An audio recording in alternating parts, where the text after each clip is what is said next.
Nesse vídeo a gente vai esclarecer algumas dúvidas que são recorrentes nos nossos cursos, né, de negócios dentro da BTC. Estou aqui com o Renato Aracaki, que é um dos nossos instrutores de Finanças Corporativas Valuation.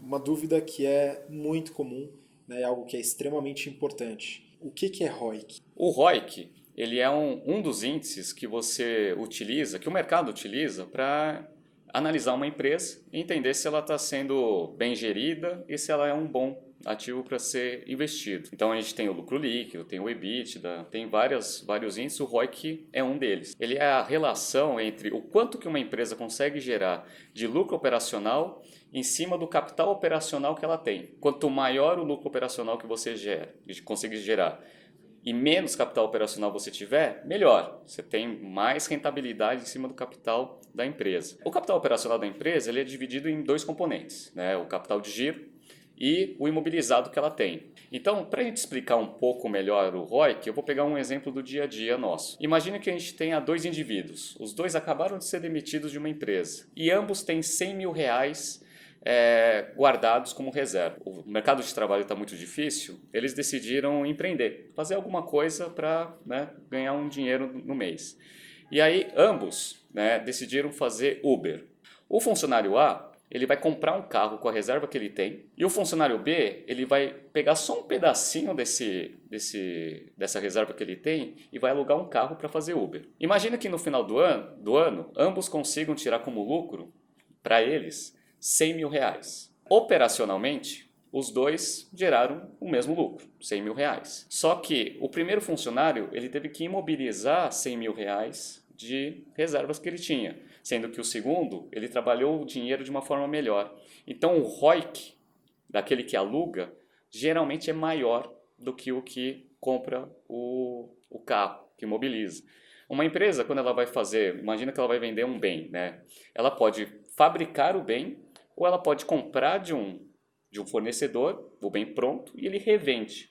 Você concorda que se no final do ano as duas empresas tiverem o mesmo lucro, operacionalmente, em termos de lucratividade, elas são iguais. Só que em termos de rentabilidade sobre o capital, aquela que tem uma fábrica, ela vai ter uma rentabilidade menor. Por quê? Porque ela imobilizou mais capital do que a outra que só revende. Então o ROIC ele trabalha, né, mais ou menos nessa linha. Primeira coisa é o imobilizado. A segunda é o capital de giro. O que é o capital de giro? Imagina o seguinte, são dois revendedores, né? Os dois no final do ano, eles têm o mesmo lucro também, né? Seja R$100 mil. O primeiro, o que ele faz? Ele negocia com o fornecedor e paga à vista. Tá? Então ele pagou, legal. Aí ele deixou, né, o produto no estoque e aí ele vendeu. Aí ele vendeu parcelado, em 12 vezes sem juros, por exemplo. Você concorda que desde a hora que ele paga o fornecedor, o tempo do estoque, mais o tempo para ele receber o dinheiro, ele fica bastante descasado de caixa. Esse descasamento vai exigir que ele tenha um dinheiro para colocar dentro da empresa, né? Vai deixar lá. Isso é o capital de giro. Agora vai ter um outro que vai fazer o seguinte, ele vai negociar com o fornecedor, mas ele vai negociar um prazo, que seja um prazo de 6 meses para pagar com o fornecedor.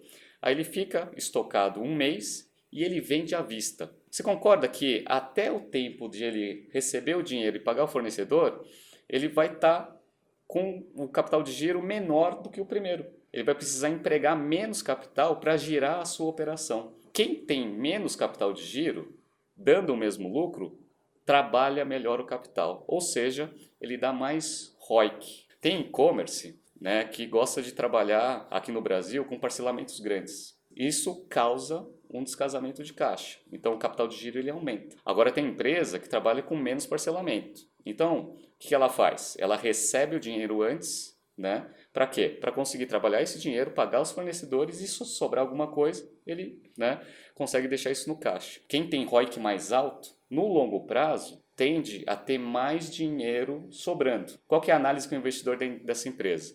Se você tem mais dinheiro sobrando, né, a empresa ela pode investir para crescer ou ela pode distribuir esse dinheiro como dividendo para o acionista. O que é um bom valor de ROIC, né? O que você fala que é um ROIC interessante para uma empresa e bom para o investidor?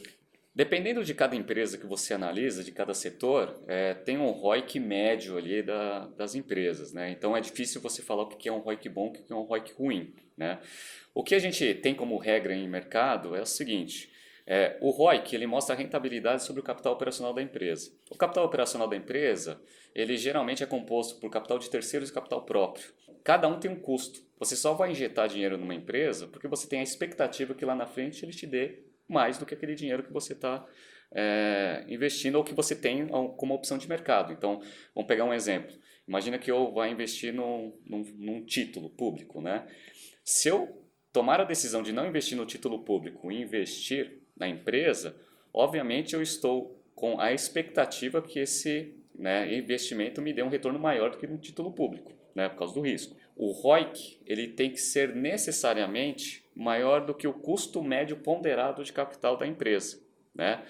Para quê? Porque se você consegue rentabilizar a sua operação num índice maior, numa taxa maior do que o custo médio de capital, custo médio ponderado de capital, você tem em finanças o que a gente chama de agregação de valor. Você gera valor para a empresa. O valor dela sobe e, consequentemente, você pode esperar que ela vai ser um bom investimento.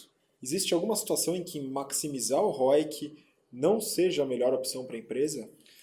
Sim. As questões financeiras, elas sempre têm que ter uma ligação com a estratégia da empresa. Porque, às vezes, a empresa ela tem um competidor que está entrando no seu setor. E ela está com aquele capital de giro bem otimizado. Então, ela parcela pouco, ela tem pouco estoque e ela paga os seus fornecedores ali com um prazo bem longo. Quando tem a iminência de uma entrada de um competidor, você tem que aumentar as barreiras de entrada dele. Geralmente como? Aumentando seu market share, que é uma das formas, vendendo mais, esperando que no futuro próximo o seu competidor ele desista de competir com você diretamente. Às vezes faz sentido você começar a aumentar um pouco do seu parcelamento e começar a pagar o seu fornecedor um pouco antes. Para quê? Para você conseguir, primeiro, fidelizar os seus fornecedores, então manter os seus fornecedores com você, primeira coisa. Segundo, se você parcelar um pouco mais, você aumenta as suas vendas. Então a sua participação de mercado aumenta. Então você começa a bloquear a entrada do seu competidor. Só que qual que é a conclusão disso? Você vai aumentar o capital de giro da empresa. Se você aumenta o capital de giro da empresa, você diminui o ROIC dela, consequentemente. Só que neste caso, a ideia é você momentaneamente diminuir o ROIC para você conseguir, por uma defesa estratégica, manter sua posição de mercado para eventualmente bloquear o crescimento do competidor. Então, dependendo do caso, faz sentido você abrir mão de maximizar ROIC em detrimento de alguma questão estratégica. Outra situação é a estratégia de crescimento. Algumas empresas elas começam a otimizar tanto o capital operacional que começam a fazer o quê? Não tem crescimento de lucro e ela se mantém estável. Só que ela tem uma possibilidade de crescimento maior. Ou seja, ela otimizou o seu capital no momento errado. Sendo que ela poderia ter um espaço de mercado para crescer mais, ela decidiu parar o crescimento em detrimento da otimização de capital. Mas isso são situações onde você precisa analisar direito a estratégia da empresa com as questões financeiras. Então o ROIC ele se conecta com a estratégia, com os fornecedores, um plano de crescimento e a saúde financeira da empresa. Então, sem dúvida. É importante tanto o administrador quanto o investidor saber calcular o ROIC e analisar essa estratégia? Sem dúvida. Os índices financeiros eles servem para você ter uma métrica. O que é estar indo bem e estar indo mal? É você estar conectado com a sua estratégia. Você ter só a visão financeira e ela estar desconectada com a estratégia da empresa, isso é ruim. Isso que geralmente gera conflitos dentro da empresa. Se você simplesmente olhar os índices financeiros sem entender o link delas com a operação da empresa e com a estratégia, aí realmente vai ter aquele financeiro puro que a gente fala em mercado, que é aquele cara mais quadrado, que ele está focado só no trabalho dele e que não vai fazer um bom trabalho. Porque o CFO, por exemplo, que é o head da área financeira de uma empresa, ele precisa ajudar na estratégia também. Então, ele vai ajudar o CEO com os índices financeiros a tomar as melhores decisões estratégicas. E para o investidor também, O investidor ele vai olhar para uma empresa, vai analisar os índices e ele vai entender. O ROIC caiu, né, esse ano, mas legal, eu entendo que eles estão numa estratégia defensiva, por exemplo.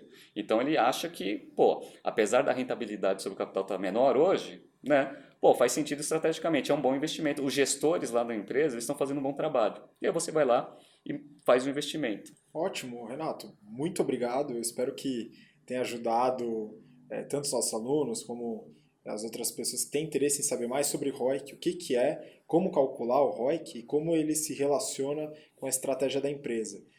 Se você tiver interesse em saber mais sobre esse e outros temas, fala com a gente nos nossos canais de contato, através do Instagram, do próprio YouTube ou através do nosso e-mail, enviando alguma sugestão de tema que a gente possa trabalhar aqui. Muito obrigado e a gente se vê na próxima.